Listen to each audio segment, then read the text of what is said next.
Di Indonesia itu Bhinneka Tunggal Ika itu harus diwujudkan, harus diwujudkan dalam bentuk-bentuk yang nyata, jangan cuma slogan gitu.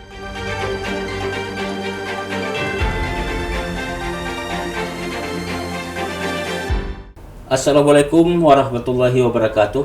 Waalaikumsalam. Para pemirsa, pada hari ini kita acara PTM Senin 23 Oktober 2020 episode ke-28. Hari ini kita berbicarakan bagaimana nasib LPJK Aceh dengan keluarnya Undang-Undang Nomor 2 tahun 2017 yang dianulir dari Undang-Undang Nomor 18 tahun 99. Hari ini kita bicarakan bagaimana ke depan nasib LPJK jika LPJK ini sudah tidak ada lagi di Aceh, atau dengan kata lain akan dipusatkan ke Jakarta. Nah, untuk membicarakan hal itu sudah hadir di hadapan kita tiga narasumber dari LPJK. Yang pertama ada Pak Tripoli, Bapak Isyur Tripoli. Beliau adalah Ketua LPJK Aceh. Di sini juga ada Isyur Suwarli. Beliau sebetulnya hari ini adalah sebagai PLH Ketua LPJK Aceh. Dan ada juga anggota LPJK Bapak Isyur Abdul Haris MT. Ketiga-tiga sudah hadir pada hari ini. Kita ingin tanya kepada beliau, tapi kita ucapkan dulu selamat datang, Pak. Terima kasih. Selamat datang, Pak. Selamat datang. Cas. Oke. Kita, Pak, ketiga-tiganya ini nanti dijawab apa yang kira-kira menjadi pertanyaan kita, bahwa pertama sekali kita ingin tahu dulu nih, apa sih kerja LPJK? Kemudian kalau memang seperti judul yang kita angkat ini adalah benarkah LPJK Aceh LPJK hengkang dari Aceh? Ini kan sebuah pertanyaan yang membuat banyak orang bertanya-tanya ini. Bagaimana nasib kontraktor ke depan, bagaimana administrasi orang. Oke, untuk kita mulai Pak Tripoli dulu, Pak. Boleh. Bagaimana Pak tanggapan Bapak ini terhadap? Ya, jadi tadi ditanyakan sebenarnya apa peran apa peran LPJK di Aceh, atau apa fungsi LPJK ini sebenarnya? LPJK sebenarnya adalah wadah sebuah perkumpulan dari ahli-ahli, ya, sebagaimana wujud dari Undang-Undang Nomor 18, ya kan? Jadi memasyaratkan konstruksi, maka disebut terhimpun ahli-ahli konstruksi. Dalam rangka membackup kerjaan kontraktor. Apa yang dihasilkan di situ? Yang dihasilkan adalah yang pertama, kontraktor itu dalam memborong itu harus punya sertifikat badan usaha. Apa dia, mau jalan, mau gedung, mau apa, mau itu. Nah, itu yang dikeluarkan oleh LPJK. Kemudian kontraktor sekarang itu juga harus punya tenaga kerja yang profesional. Nah, apakah bidangnya? Apakah bidang jalan? Apakah bidang gedung? Apakah bidang pengawasan atau bidang perencanaan, macam-macam, bidang sumber daya air. Itu juga dikeluarkan oleh LPJK. Itu salah satu yang paling, yang saya katakan tadi, merupakan ujung tombak yang mendukung kontraktor tadi. Oke. Kalau kita berangkat, Pak Suwardi, kalau kita berangkat dari apa yang dijelaskan oleh Pak Tripoli tadi, ini kan kita melihat ada dua undang-undang ini yang muncul terakhir setelah Undang-Undang Nomor 88, kemudian muncul Undang-Undang baru yang 22 2017. 2019, 17 ya? Undang-Undang 2. Undang-Undang 2017 ini tentu akan berubah semua sistem yang dilakukan oleh LPJK. Lalu apa kira-kira yang akan dilakukan ini? Jadi kalau dapat saya jelaskan bahwa kalau kemarin itu dengan diberlakukannya Undang-Undang Nomor 18 tahun 99, LPJK ini sifatnya independen. Jadi dia berdiri sendiri, dia tidak menggunakan uang negara atau sebagainya.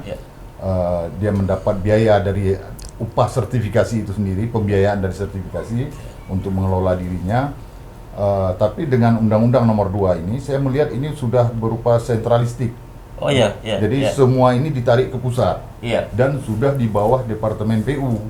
Jadi artinya sertifikasi ke depan ini sudah terpusat ke sana. Begitu juga akan dibentuk katanya LSP yang tunduknya di bawah asosiasi yang lulus akreditasi. Jadi semua asosiasi yang ada itu diakreditasi dulu oleh PI. Ada yang lulus, ada yang tidak. Nah, yang lulus ini boleh membentuk LSP, lembaga sertifikasi profesi, dan juga yang asosiasi badan usaha namanya LSBU, lembaga sertifikasi badan usaha. Nah, apa fungsinya asosiasi di daerah? Ini hanya sebagai TUK, tempat uji. Artinya kita tidak ada fungsi apa-apa lagi, hanya ngumpulin orang, terus ada dilatih, diuji. Jadi semuanya terpusat ke Jakarta. Nah, inilah yang saya katakan, kok semakin hari kayaknya kok semakin dikecilkan begitu. Harusnya kita daerah ini, saya ingat ya, saya sudah lama di LPJK dan di asosiasi. Saya ingat dulu ya, itu sertifikasi kita pertama dibolehkan hanya untuk tukang, untuk terampil. Setelah itu naik, boleh ahli tapi yang muda aja. Setelah itu naik lagi, boleh ahli yang madya. Jadi 3 itu udah diserahkan ke kita di daerah. Yang utama masih mereka pegang. Nah, hari ini semuanya ditarik kembali. Ditarik ke pusat kembali. Nah, ini bagi saya satu yang ya makin dikerdilkan gitu, bukan malah dibesarkan. Nah, itu saya lihat undang-undang ini kok dalam hal LPJK, dalam hal-hal lain mungkin ada yang bagus juga. Jadi dalam hal LPJK semakin hari saya lihat semakin dikecilkan. Gitu. Oke. Kalau demikian Pak, ini saya tanya ke Pak Abdul Haris nih. Pak Abdul Haris ini kalau memang nasibnya ini seperti yang diceritakan tadi, ini kedua-duanya juga seperti bagaimana kalau ditarik ke pusat menjadi sentralistik. Lalu apa yang mesti dikerjakan oleh rekan-rekan dari pekerja konstruksi ini? Bagaimana nasib mereka ini? Nasib mereka sebenarnya dalam konteks jasa konstruksi, nasib mereka tetap ada, Pak, tetap bisa berjalan gitu. Cuman persoalannya adalah ini semua kan semua fungsi-fungsi yang sebenarnya kita bicara tentang keotonomian, otonomi daerah khususnya, apalagi kita ada otonomi khusus, ini semuanya udah kembali ke era sebelum reformasi dalam tanda kutip ya. Artinya semua udah jadi sentralistik. Apapun urusan yang kita akan lakukan itu semua berhubungan ke Jakarta. Ke pusat lah, ke nasional lah. Yang sebagaimana tadi disebutkan oleh Pak Suarli bahwa proses sertifikasi baik itu badan usaha maupun tenaga kerja konstruksi itu harus dilakukan oleh LSP. LSP itu berada di bawah asosiasi yang asosiasinya sendiri itu adanya di pusat. Keberadaan asosiasi di pusat. Adapun ada asosiasi-asosiasi di daerah itu lebih kepada ya mengumpulkan. Tapi bagaimana dengan kepentingan pengusaha sendiri? Ya kemarin-kemarin diurus LPJK, hari ini sudah nggak diurus lagi LPJK. Gimana ini? Tetap diurus LPJK, tapi diurusnya di pusat. Nah, itu diurusnya di pusat. Tetap diurus LPJK, tapi LPJK yang baru ini yang terus terang kita sendiri itu belum memiliki gambaran utuh.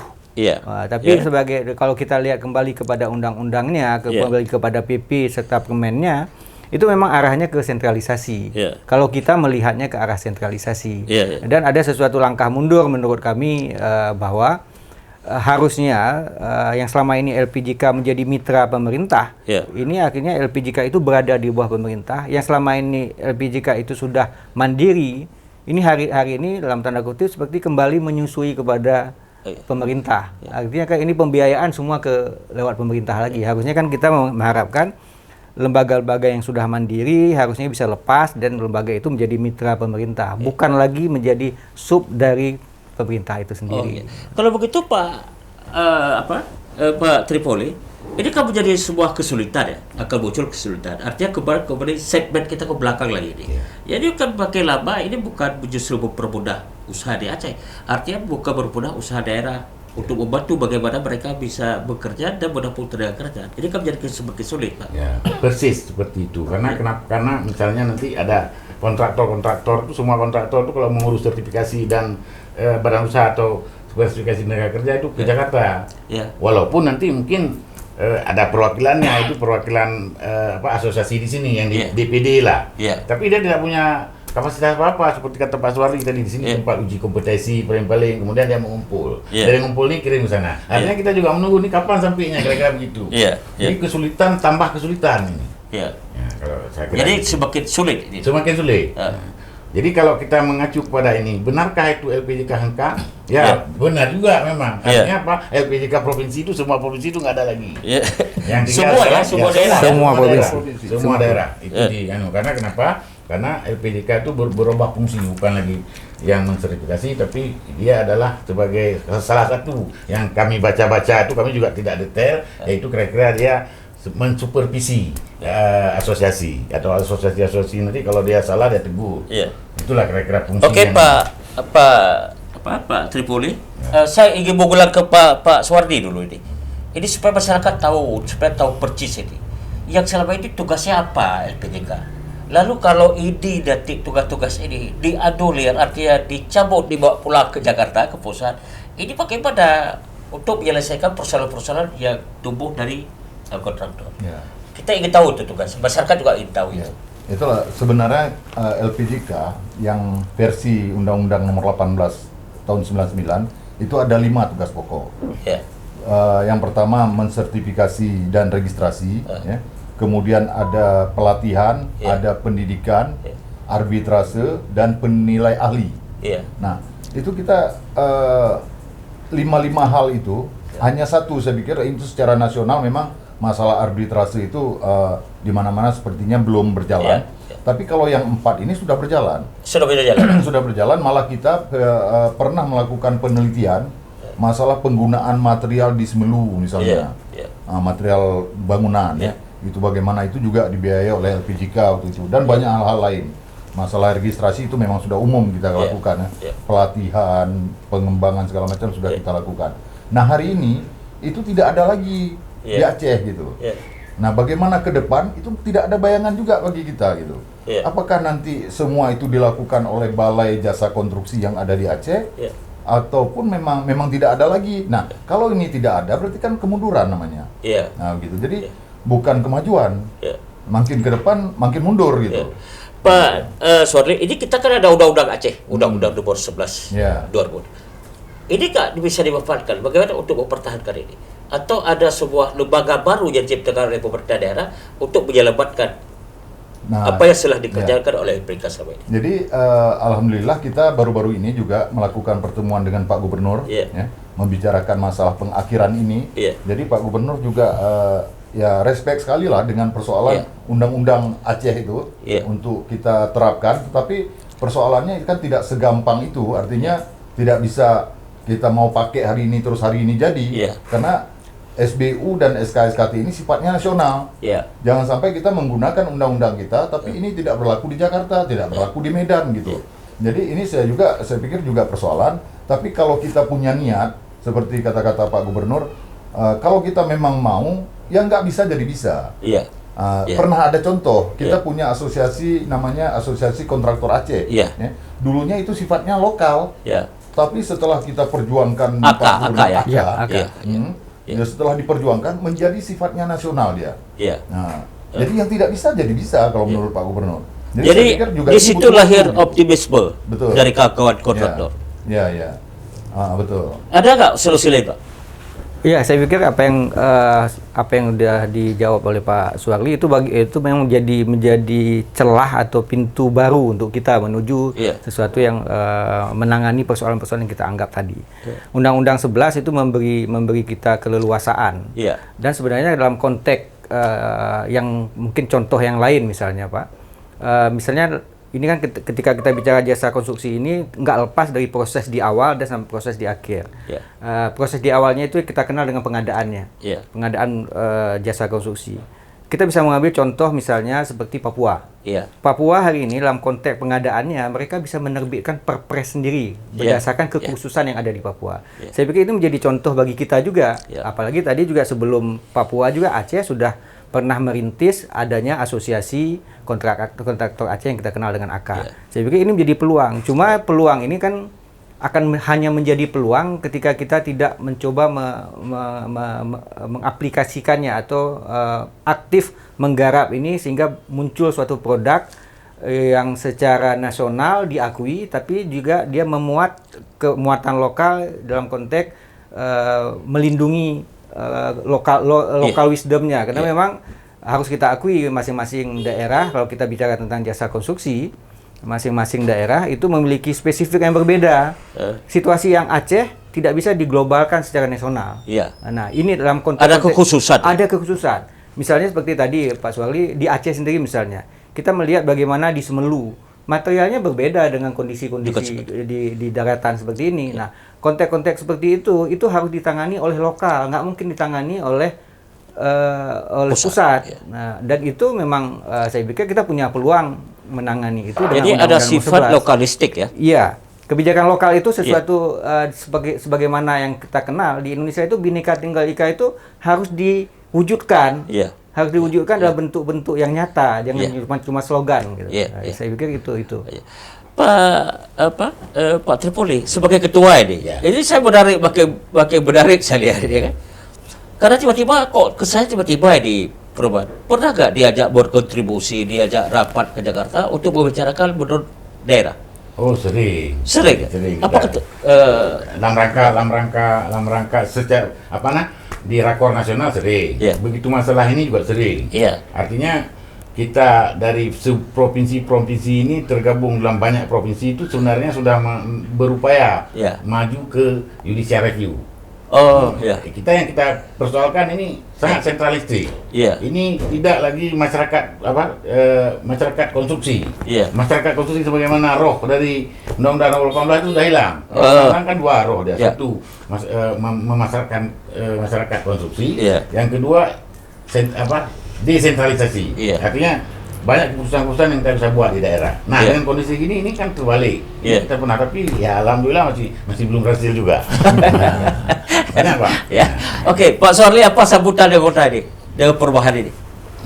Gimana sambutan anggotanya? Anggota juga hari ini ya merasa agak resah. Kalau seandainya SBU-nya mati, kemana kami harus urus? Di mana tempat pengurusannya? Namun demikian, kita juga pernah konsultasi dengan Balai Jasa Konstruksi. Mereka mengatakan nggak perlu khawatir, karena tidak mungkin lelang ke depan ini berhenti gara-gara SBU SKA ini tidak ada tempat urus katanya. Jadi kita punya kebijakan. Nanti Menteri akan mengeluarkan surat entah bagaimana. Pokoknya yang namanya lelang jalan terus. Nah, itu prinsip mereka. Dan saya juga berprinsip begini. Tidak mungkin terputusnya itu seperti putus benang begitu, tapi pasti ada overlapnya. Jadi arti overlapnya begini, yang baru mempersiapkan diri secara matang, yang lama jalan terus pelan-pelan. Begitu sudah benar-benar matang, baru selesai gitu. Ini kira-kira nggak menyulitkan, karena kalau dulu LPJK ini kan independen, sementara sekarang sudah beralih. Diambil alih oleh pemerintah. Artinya ada masuk lagi birokrasi gitu. Ini kira-kira nggak membuat kesulitan anggota-anggota? Saya belum bisa mengatakan sulit, tapi dalam bayangan saya kayaknya lebih sulit. Karena namanya masuk ke birokrasi ini akan lebih sulit gitu ya. Kita melihatlah contoh di berbagai hal ya. Kalau sudah masuk birokrasi, pemerintah sendiri mengakui sulit gitu. Apalagi urusan-urusan seperti ini. Karena mungkin seingat Pak Anwar, mungkin dulu-dulunya itu kan ada yang ABC itu nama perusahaan dulu itu kan di pemerintahan. Nah ini kan agak sulit ya mengurusinya. Begitu LPJK ada, ini sudah gampang, sudah mulus gitu. Setiap persyaratan apapun profesional lah kerjanya. Nah hari ini ditarik kembali, apakah kembali seperti dulu lagi itu yang kita nggak tahu. Ini kembali ke Orde Baru kali? Justru sebenarnya maaf saya tambah Pak. Justru sebenarnya Orde Baru sudah melihat kelemahan pola yang dulu Pak. Jadi dulu pernah satu era sertifikat itu memang dibuat oleh asosiasi ya Pak Surya. Lalu mengapa muncul LPJK? Karena ketika dibuat oleh asosiasi dianggap standarisasi kompetensi si tenaga kerja konstruksi itu nggak standar karena dibuat oleh masing-masing asosiasi. Makanya dibuatlah satu lembaga yang kita hari ini kita kenal dengan Undang-Undang 18 itu dan kita kenal dengan LPJK. Akhirnya dibuat seperti itu. Hari ini kebalik Pak. Yang sudah dipusatkan di bawah suatu lembaga yang kita sebut dengan LPJK, hari ini akan dikembalikan lagi ke asosiasi, dalam konteks ini ke LSP. LSP yang akan membuat. Nah, ini memang unik, Pak. Ya sebenarnya kami sendiri, artinya LPJKP yang bergabung ini sebenarnya juga bertanya-tanya karena Undang-Undang Nomor 2 ini kan undang-undang yang diinisiasi oleh kawan-kawan di DPR RI. Bukan inisiasi eksekutif ini dalam konteks ini. Sebenarnya di mana sih salahnya Undang-Undang Nomor 18? Kalau ada kesalahan harusnya kan disempurnakan, bukan diganti. Bukan bongkar rumah nih, pindah rumah. Harusnya kan ada penyempurnaan kalau memang dianggap ada kelemahan. Jadi semestinya ini harus pukul tikus ya, bukan bakar rumah ya. Ya. Harusnya ada revisi, ada penyempurnaan, bukan mengganti seperti itu. Sampai hari ini juga kita juga bertanya-tanya sebenarnya di mana dosanya Undang-Undang Nomor 18 itu di mana sebenarnya persisnya. Lalu kalau memang demikian apa jalan keluarnya? Apa yang mesti masukkan? Saya kepingin tahu dulu. Dari Aceh pasti usulan ke sana. Ya, sekarang yang bisa kita lakukan, yang udah kita lakukan sebenarnya kemarin itu adalah mencoba judicial review itu. Cuma karena memang mungkin kita ketika judicial review dalam waktu itu yang bekerja itu hanya kawan-kawan dari LPJKP. Kurang disupport oleh pemerintah provinsi masing-masing. Karena memang waktu itu mungkin pemerintah provinsi nggak melihat bahwa ini urgensinya seperti apa. Hari ini kan baru kita mendapat dukungan dari pemerintah provinsi karena memang kurang sosialisasi. Dan pada saat hari ini juga sebenarnya kita juga beberapa kawan-kawan dari provinsi juga masih ada upaya untuk memasukkan ini ke MA, ke Mahkamah Agung dalam konteks itu juga dalam konteks menguji materi undang-undang ini. Karena kenapa ini harus kita pertegas, kita perjelas? Karena selama ini kita tahu kalau yang kerja birokrasi, baca cara kelemahan-kelemahannya dan maafkan aja semestinya kalau istilah orang Medan ya semestinya ini cepat kenapa sih yang bisa diperlambat ngapain dipercepat ya. Jadi kan ini kan kerja pola lama. Sengaja dibuat LPJK itu supaya ada sama komunitas. Jadi lebih cepat pelaksanaan pengurusan macam-macam. Lalu negara kira-kira menjadi was-was nggak anggota ini terhadap undang-undang baru ini? Kalau saya melihatnya begini, katanya sih ini dikembalikan kepada LSP. Jadi LSP ini di bawah asosiasi. Nah, tetapi asosiasi ini diawasi oleh pemerintah. Nah, ini kan masih gimana ya? Itu masih awal-awal kan? Masih awal-awal. Jadi kalau memang LSP ini benar-benar independen, dia tidak dipengaruhi oleh siapa-siapa misalnya, itu barangkali bisa seperti yang kemarin-kemarin itu juga bisa lancar. Artinya juga mungkin kita di daerah ini minta bagian lah, artinya minta bagian begini. Kalau yang kecil-kecil biar urusan kami lah di daerah. Jangan kalian di pusat semuanya begitu. Kalau yang skala besar silahkan ambil gitu. Nah, mungkin begitu kalau sifatnya LSP ini independen gitu. Sementara ini kan tidak lagi. Sementara ini tidak, artinya tidaknya begini, untuk membentuk sebuah LSP aja ini banyak sekali persyaratan. Dia harus punya akte pendirian seperti PT lah gitu. Harus punya pemodal, macam-macam di situ. Nah, pendiri segala macam. Nah, inilah ini akan terjadi kendala. Ini saya Pak Tripoli, Pak Suwardi, Pak Arya, ya nggak bisa saya bayangkan ini ketika ini dipindahkan ke pusat. Ketika administrasi sebuah perusahaan ingin membedakan proyek harus berurusan dulu ke Jakarta. Ini apakah pusat tidak memikir bagaimana kos dan kesulitan perjalanan orang daerah ke pusat? Itulah ya. Kalau misalnya sampai ke pusat itu bisa selesai 1-2 hari, tidak masalah. Ini kalau sempat nggak ada orang. Minggu. Gimana itu? Ya sebenarnya mungkin gini Pak, kita mencoba berdiri dari posisi pemerintahnya mungkin Pak ya. Dengan teknologi hari ini mungkin dengan media yang katakanlah melalui sistem Pak ya. Kan nggak lagi semua berkas itu tidak lagi berupa berkas fisik Pak. Semua berkasnya berkas elektronik.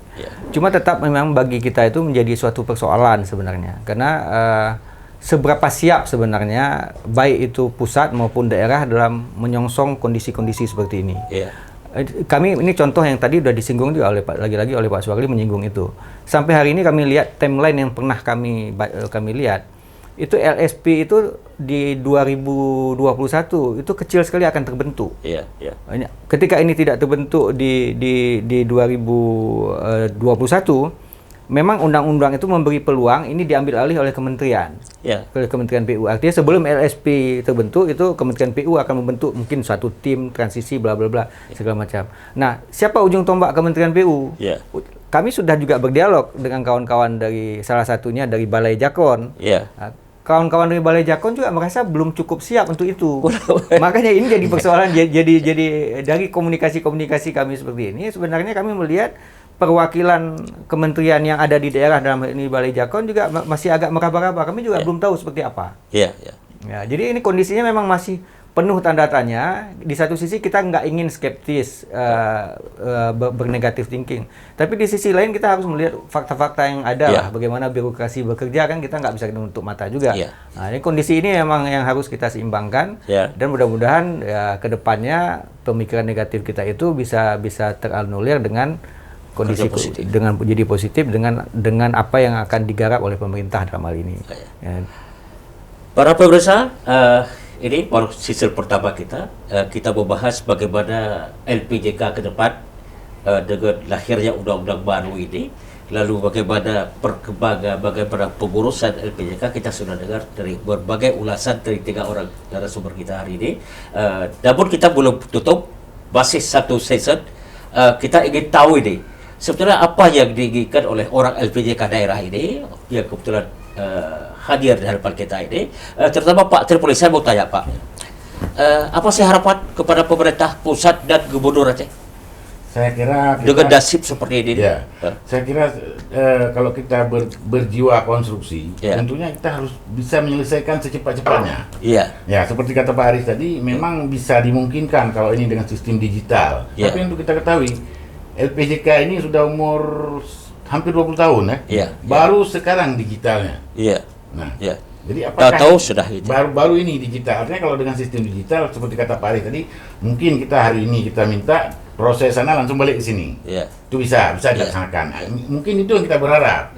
Terutama yang kedua, mungkin juga selama masa-masa tidak jelas ini, mungkin LPJK nanti bisa juga menunjuk perwakilan di sini bagaimana caranya. Katakanlah kan sekarang kan yang ada kan cuma LPJK nasional. Provinsi semua tutup. Nah, semua yang galau kan di provinsi. Bisa jadi juga di LPJK ini menunjuk bagaimana cara kerjanya nanti, perwakilannya atau bagaimana itu.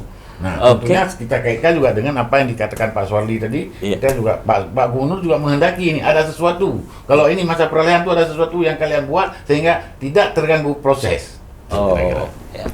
Oke, Pak Suarli, kita tahu ini sebagai pelaksana harian ini. Tentu anggota-anggota sekarang di tangan Pak Suarli pasti tahu apa keinginan mereka.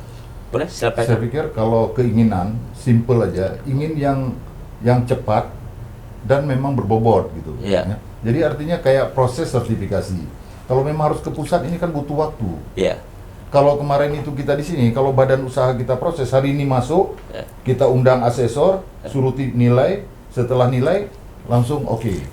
Nah, 2 hari siap. Tapi kalau sudah ke pusat berarti butuh waktu lagi. Jadi itu yang tidak diinginkan oleh para pengguna jasa ini. Yang sangat diharapkan adalah cepat dan tepat. Itu. Yang penting anggota belum ada perniknya ini belum. Hari ini belum. Belum. Masih adem Masih adem karena apa? Yang pertama SBU-nya masih masa hidupnya masih ada, masih berlaku. Yang kedua memang LPJK baru ini belum terbentuk. Nah, ini masih menunggu fit and proper test di DPR RI. Itu tahap terakhir. Kalau itu sudah terbentuk, ya berarti secara otomatis kami ini berhenti. Di situ baru timbul persoalan baru nanti. Pak Haris, ada pernyataan terakhir ini? Kalau saya mungkin mewakili kawan-kawan, jadi mungkin seperti ini. Kami berharap pemerintah pusat itu memberilah peluang, bukan peluang, memberilah porsi daerah dalam ini provinsi-provinsi dalam karena memang setiap provinsi itu punya permasalahan yang berbeda. Itu satu. Dan bagi kita di provinsi ini mungkin peluang. Khususnya Aceh, kita punya Undang-Undang Nomor 11 yang bisa kita kembangkan, yang bisa kita buat sehingga bisa membuat kita itu bisa lebih jangan khusus itu jangan hanya tertulis, kita bisa membuat lembaga sejenis untuk dalam konteks kedaerahan. Mungkin ini peluang karena kondisinya seperti ini. Tapi ada satu hal lagi yang juga kami berharap pemerintah, baik itu pemerintah provinsi maupun pemerintah pusat, di LPJK hari ini itu di Aceh aja ada 24 tenaga kerja, ada 24 karyawan. Nah, kalau LPJKP ini harus berhenti, putus, memang undang-undang mengatakan seperti itu, bagaimana nasib mereka? Ini mohon pemerintah nasional baik di pusat maupun di daerah ini tolong diperhatikan nasib mereka. Apalagi dengan kondisi pandemi Covid yang sulit mendapat pekerjaan, tiba-tiba mereka kehilangan pekerjaan, mereka harus dirumahkan. Harus dirumahkan. ini harus kita berharap ini mendapat perhatian baik itu pemerintah provinsi maupun pemerintah nasional. Ini bisa dibayangkan bagaimana 34 provinsi yang lain, ribuan tenaga kerja harus di-PHK-kan oleh kebijakan yang ini, kebijakan yang kami berharap betul-betul memang bisa menjadi bijak untuk semua orang. Mungkin itu aja. Inilah para pemirsa apa yang kita bahas hari tentang LPJK Aceh. Dan bagaimana nasibnya, bagaimana nasib karyawannya, bagaimana nasib kontraktor dengan administrasi, melengkapi administrasi ya, yang harus ke pusat. Kita sudah dengar, mudah-mudahan ini menjadi sebuah pembelajaran, sebuah pengetahuan kita terhadap LPJK yang sudah dan yang akan datang. Hari ini sudah kita bahas. Semoga bermanfaat bagi kita. Kami akhiri, Assalamualaikum warahmatullahi wabarakatuh.